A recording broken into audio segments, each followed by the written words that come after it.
Hello, my dear students. I hope that you are good at your home, and I am extremely very sorry because I am sending very late the explanation of last two PDF. Okay, let us see the lecture. Today I am going to explain the basics of the transmission line. I have sent the PDF of this lecture 3 days ago. Okay, let us see. This PDF I have sent you for 2 days. Uh, the basics of the transmission line. While deciding the transmission line, there is need of some factors, some important factors. They are listed here. Voltage level, right of way. It's also known as ROW. Okay ठीक है, इसका मैं आपका explanation जो है करते हुए आगे बढ़ते हैं. वोल्टेज लेवल, ट्रांसमिशन लाइन में वोल्टेज लेवल क्या इंपॉर्टेंस है. बिफोर implementing ट्रांसमिशन लाइन और ट्रांसमिशन लाइन को अलाइन करने से पहले, इरेक्ट करने से पहले हमें डिटरमाइन करना होगा वोल्टेज लेवल की कि उस ट्रांसमिशन लाइन को किस वोल्टेज लेवल पे ऑपरेट होना है. अगर वोल्टेज लेवल आपका हाई होगा तो डेफिनेटली करंट उसके थ्रू लो या कम फ्लो करेगा. अगर करंट लेवल हाई होगा तो वोल्टेज लेवल लो होगा.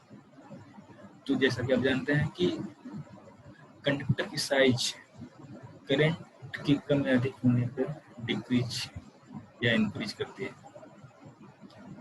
इसलिए सबसे इम्पोर्टेंट फैक्टर है voltage level. Voltage level decide होने के बाद जो है करंट लेवल ऑटोमेटिकली जो है डिसाइड हो जाता है. आगे हम एक ग्राफ के माध्यम से पढ़ेंगे कि ट्रांसमिशन लाइन को वोल्टेज लेवल हाई करने से जो है क्यों बेनिफिशियल होता है. Because of low loss during transmission of the electrical energy. तो लॉस आपका स्क्वायर प्रोपोर्शनल होता है करंट के, और इसलिए जो हमको ट्रांसमिशन लाइन का जो वोल्टेज लेवल इंक्रीज कर देते हैं, जिसकी वजह से करंट ऑटोमेटिकली उसमें फ्लो होने वाली करंट डिक्रीज हो जाएगा, और hence the loss due to current I square R will be decrease definitely. Now right of way. Right of way आपने सुना होगा किसी भी रोड, हाईवे या ट्रेन की लाइंस जो बिछाई जाती है, उसके लिए first of all authorities must should take legal rights of that path. इस लीगल राइट्स को हम राइट ऑफ वे बोलते हैं.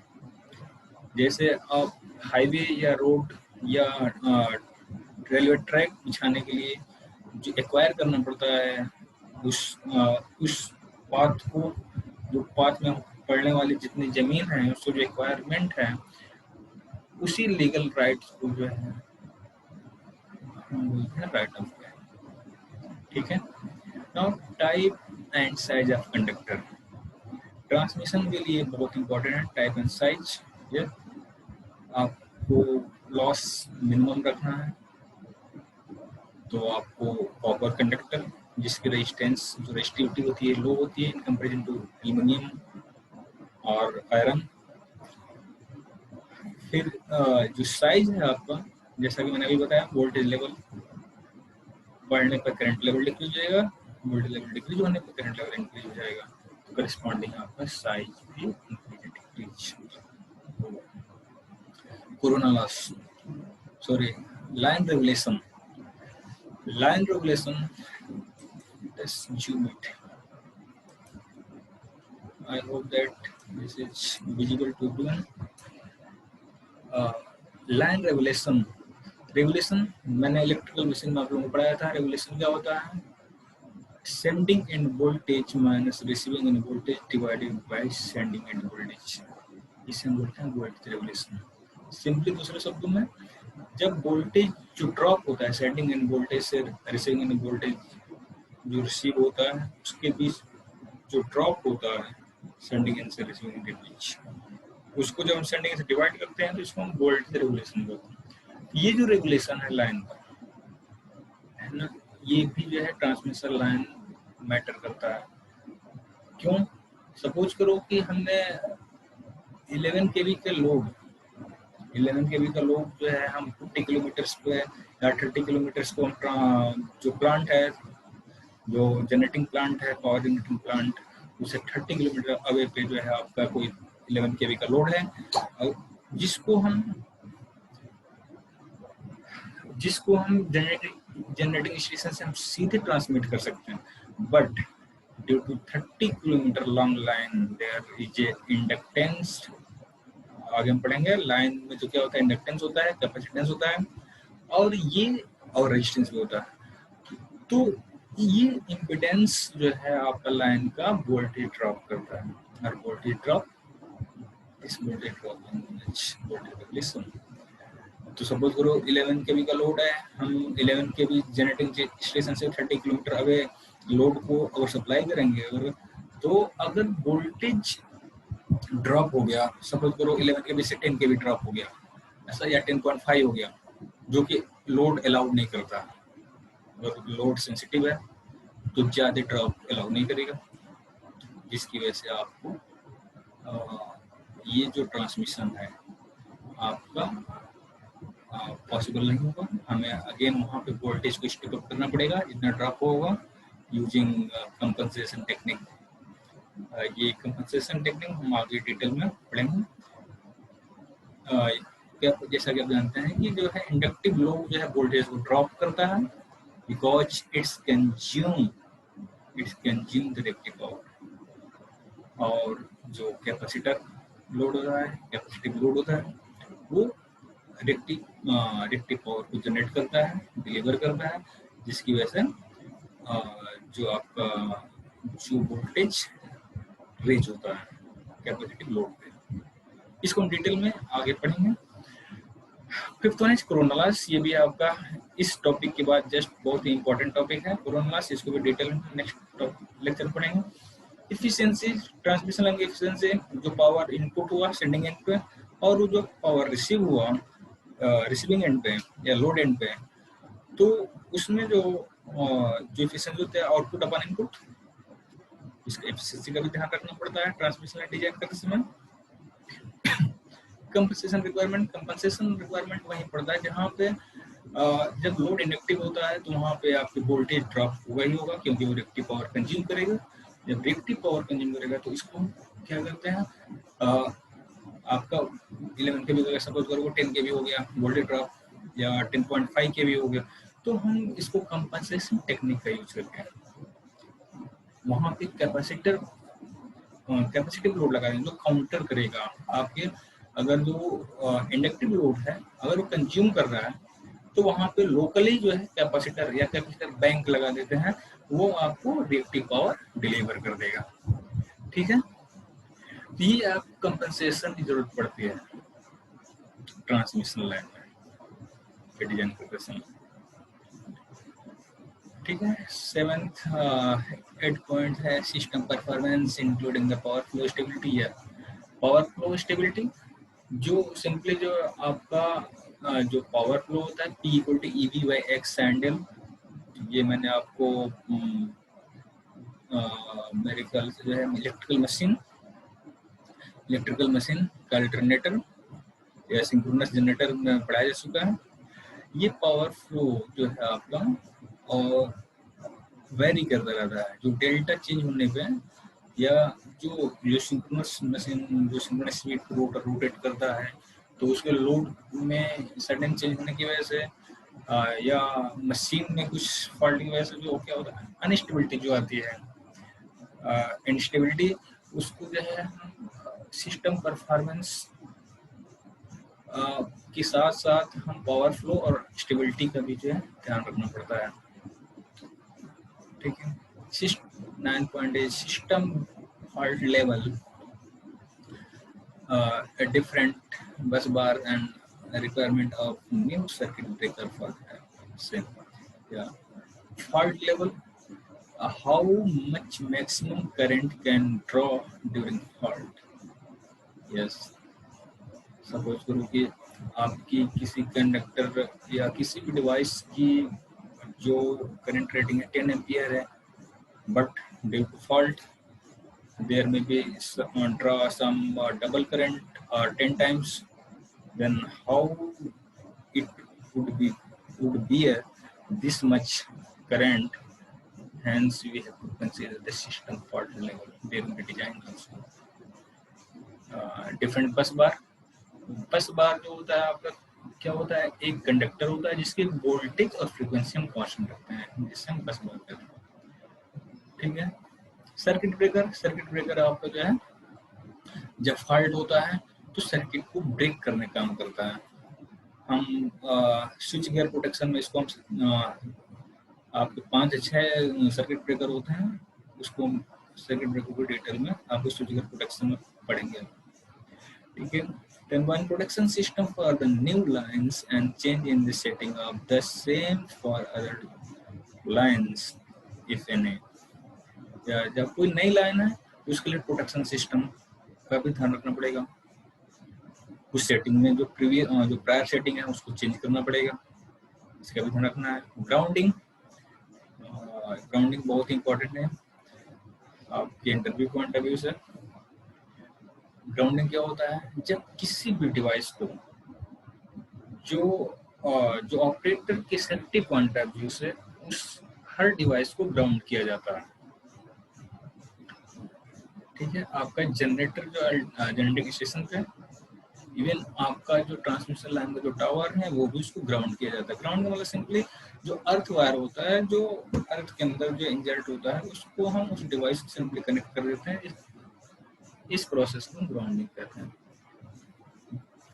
अर्थ में डिवाइस को कनेक्ट करने का जो पर्पज होता है कि सपोज इन केस डिवाइस में आपका हाई वोल्टेज करंट उतर गया है, तो अगर कोई ऑपरेटर उसको टच करेगा, है ना, तो करंट उसके बॉडी के थ्रू अर्थ में जाएगा, क्या होगा, वो जानलेवा हो सकता है उस ऑपरेटर के लिए। लेकिन ग्राउंड रहेगा अगर डिवाइस, तो वो करंट आपका उस ग्राउंड वायर के थ्रू अर्थ में निकल जाएगा, आपकी बॉडी में नहीं है। तो इस तरह से आपके सेफ्टी पॉइंट से ग्राउंड किया जाता है ट्रांसमिशन लाइंस के सभी टावर्स को, सभी पोल्स को। इंसुलेशन कोऑर्डिनेशन, या जो आपके जो पोर्सिलिन आपने देखा होगा ट्रांसमिशन लाइन में जो टावर होते हैं, voltage level, different voltage level के डिफरेंट नंबर ऑफ पोर्सिलिन्स की जो प्लेटें होती हैं as insulator and insulating device use की जाती है, उसका भी कोऑर्डिनेशन का ध्यान रखना पड़ता है during designing of the transmission line. Mechanical design में सैग एंड स्ट्रेस कैलकुलेशन, ये सैग एंड स्ट्रेस जो है आपको आगे नेक्स्ट चैप्टर में डिटेल में पढ़ेंगे।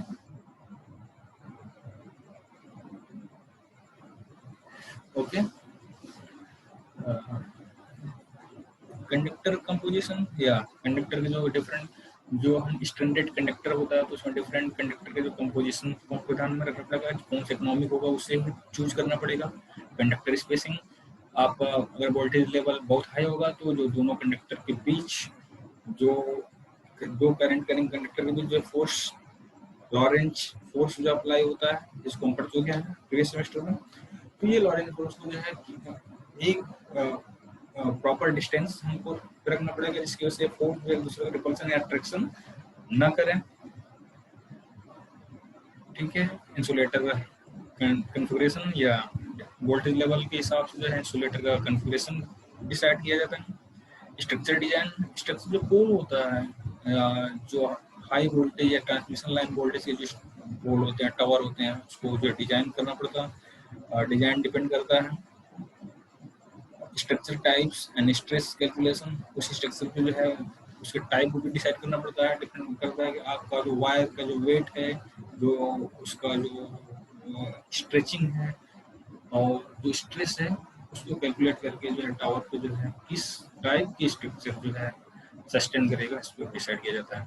एक फाइनली जो इकोनॉमिक ऑफ द सिस्टम, जैसा कि आप जानते हैं किसी भी प्रोजेक्ट को बनाने करने के पहले उसका इकोनॉमिक्स से मतलब ये फिजिबल होगा, इकोनॉमिकली फिजिबल होगा कि नहीं होगा। सपोज करिए बनाने आपने कोई भी चीज़ प्रोजेक्ट या कोई भी डिवाइस स्ट्रक्चर बना दिया जो कि आपका बनने को तो बन गया, बट उसका जो ओवरऑल जो कॉस्ट है वो बहुत हाई होगा, तो आपका जो भी कंपनी या पावर सिस्टम है वो आपको अलाउ नहीं करेंगे। इसलिए इकोनॉमिक्स का इंजीनियरिंग किसी भी प्रोजेक्ट में इकोनॉमिक्स का ध्यान रखना पड़ता है, ठीक है। Now types of conductor, this is a theory, you can read it. Conductors का जो एडवांटेज है, मेन एडवांटेज जब एल्यूमिनियम कंडक्टर है उसको ये है लो वेट होता है, हाई कंडक्टिविटी उसकी हाई होती है, right. Data is changing very fast. Main problem with aluminium conductor और एल्यूमिनियम के साथ प्रॉब्लम आता है ये टेंसाइल, वेरी लो टेंसाइल, बहुत जल्दी खींच जाता है। आप देखे भी होंगे कोफिशिएंट ऑफ एक्सपेंशन, मतलब इसका जो कोफिशिएंट ऑफ एक्सपेंशन होता है हाई होता है, जिसकी वजह से क्या होता है कि बहुत जल्दी एक्सपेंड हो जाता है। लो टेंसाइल स्ट्रेंथ मतलब खींचने पे जो टूट जाता है। लार्ज एरिया, जो एरिया होता है इसका वॉल्यूम होता है आपका पर यूनिट करंट को कैरी करने के लिए वो बहुत हाई होता है। 10 हाई विंड प्रेशर, जब आपका उसका लार्ज एरिया होगा तो जो विंड प्रेशर होगा, विंड जो उससे टकराएगा वो ज़्यादा होगा, ठीक है। ये आप एल्युमिनियम के टाइप आप पढ़ सकते हैं। ये जो फार्मूला है जो स्ट्रेंथ प्रोवाइड करने के लिए हम कंडक्टर्स के जब कहीं कहीं बंच यूज करना पड़ता है, उस बंच को normally conductors for AC transmission system are used in the form of stranded except smaller cross section। Small cross section में जो आपका जो स्ट्रेंडेड मतलब कि एक से अधिक वायर्स को जब एक दूसरे को ऐड देंगे, लपेट देंगे, उसको हम बोलते हैं स्ट्रेंडेड कंडक्टर। तो स्मॉल क्रॉस सेक्शन के लिए स्टैंडर्ड नहीं यूज करते हैं, लार्ज क्रॉस सेक्शन के लिए स्टैंडर्ड वायर, मतलब आपका सिंगल वायर की जगह मल्टीपल वायर यूज करते हैं। उसके कई एडवांटेज हम आगे पढ़ेंगे। कोरोना मिनिमाइज करने में जो है, कोरोना लॉस मिनिमाइज करने में हेल्प करता है। जो स्टैंडर्ड कंडक्टर इलेक्ट्रिकली पैरेलल होते हैं और स्पायरल मल्टीपल वायर को जब स्पायरल कर देंगे, उसको ऐड देंगे, तो आपको क्या हो जाएगा, एक स्टैंडर्ड कंडक्टर। अब जो है इसको अब the size of conductor is decided based on the voltage and the current carrying capacity। ये general formula for the total number of the standard, ये फार्मूला आपको याद रखना है, n = 3n² minus 3n + 1, जहाँ पे n is the total number of standard conductor and small n, what is small n? Yeah, small small n is the n layers, small n is the number of layers, okay, and d is the diameter of the conductor। आपको 2n-1d formula याद रखना है, ये competition में आपको पूछा जाता है। जो एल्यूमिनियम कंडक्टर होते हैं इसके टाइप निम्न टाइप होते हैं, double AC, triple AC, ACRA। ये आपका फार्मूला कंपटीशन में UPPCL वगैरह एग्जाम में पूछा जाता है, JEE और एग्जाम को सर याद रखना है आपको, ठीक है। रिप्रेजेंटेशन ऑफ लाइन, या रिप्रेजेंटेशन आपको लाइन को जो हम इलेक्ट्रिकल कैसे रिप्रेजेंट कर सकते हैं, तो जैसा कि कंडक्टर है तो उसमें रेजिस्टेंस होगा, ये उसमें करंट फ्लो करेगा तो आपका फ्लक्स लिंक करेगा, फ्लक्स लिंक करेगा तो इंडक्टर क्या होगा, इंडक्टर, इंडक्टेंस। कुछ जो है आपका जो कंडक्टर से जो है ग्राउंड में जो है करंट, ग्राउंड और कंडक्टर के बीच जो है कैपेसिटेंस फॉर्म होता है। कैपेसिटेंस क्या होता है, सिंपली दो कंडक्टिंग वायर के बीच जब डाइलेक्ट्रिक मटेरियल जब रख दिया जाता है तो उसको क्या बोलते हैं, कैपेसिटिव इफेक्ट प्रोड्यूस हो जाता है, तो कैपेसिटर हो गया। और उस कैपेसिटर के साथ अगर आइडियल कैपेसिटर नहीं है तो उसमें कुछ करंट फ्लो होता है, वो करंट को पास एज ए डाइलेक्ट्रिक लॉस से डिनोट करते हैं। और डाइलेक्ट्रिक लॉस जहाँ पे होता है, लॉस को जो है हम रेजिस्टेंस से डिनोट करते हैं। उसके पैरेलल में आपको एक रेजिस्टेंस या कंडक्टेंस जो से डिनोट करते हैं। तो ये आपका एक ट्रांसमिशन लाइन का जो है सर्किटल रिप्रेजेंटेशन हो गया, ठीक है। तो मल्टीपल सेक्शन के मल्टीपल आप स्मॉलेस्ट मॉडल है, इसको जब हम कनेक्ट कर लेंगे सीरीज में तो पूरे ओवरऑल ट्रांसमिशन लाइन का जो है आपका ये डिस्ट्रीब्यूटेड लाइन पैरामीटर्स, ये जो थ्रू आउट द लाइन आपका ये पैरामीटर जो है आर एल जो जी कंडक्टेंस और सी कैपेसिटेंस आपका through out the line distributed होता है। रेजिस्टेंस का फार्मूला रो एल बाई ए पता है, ठीक है। इंडक्टर और इंडक्टेंस बेसिकली इसको पढ़ना ही आपके टॉपिक में, मेन आपका टॉपिक में ये है। बाकी चीजें इंट्रोडक्टरी में आपको एक्सप्लेन कर दिया। ये एल क्या होता है, बेसिकली एल जो बाय डेफिनेशन क्या होता है, total flux linkage divide by current flowing through it. ये आपका total flux linkage N side से डिनोट करते हैं, राइट। तो आप जो ये हो जाएगा, जो एल हो जाएगा सिंपली क्या हो जाएगा, ratio of the D psi by D T. तो यहाँ पे डी क्या रेट है, rate of change in flux linkage divide by sorry D L, sorry L नहीं है, I I change in current flux. जब हम आपका फ्लक्स, इसका मतलब क्या है, L equal to D psi by D T.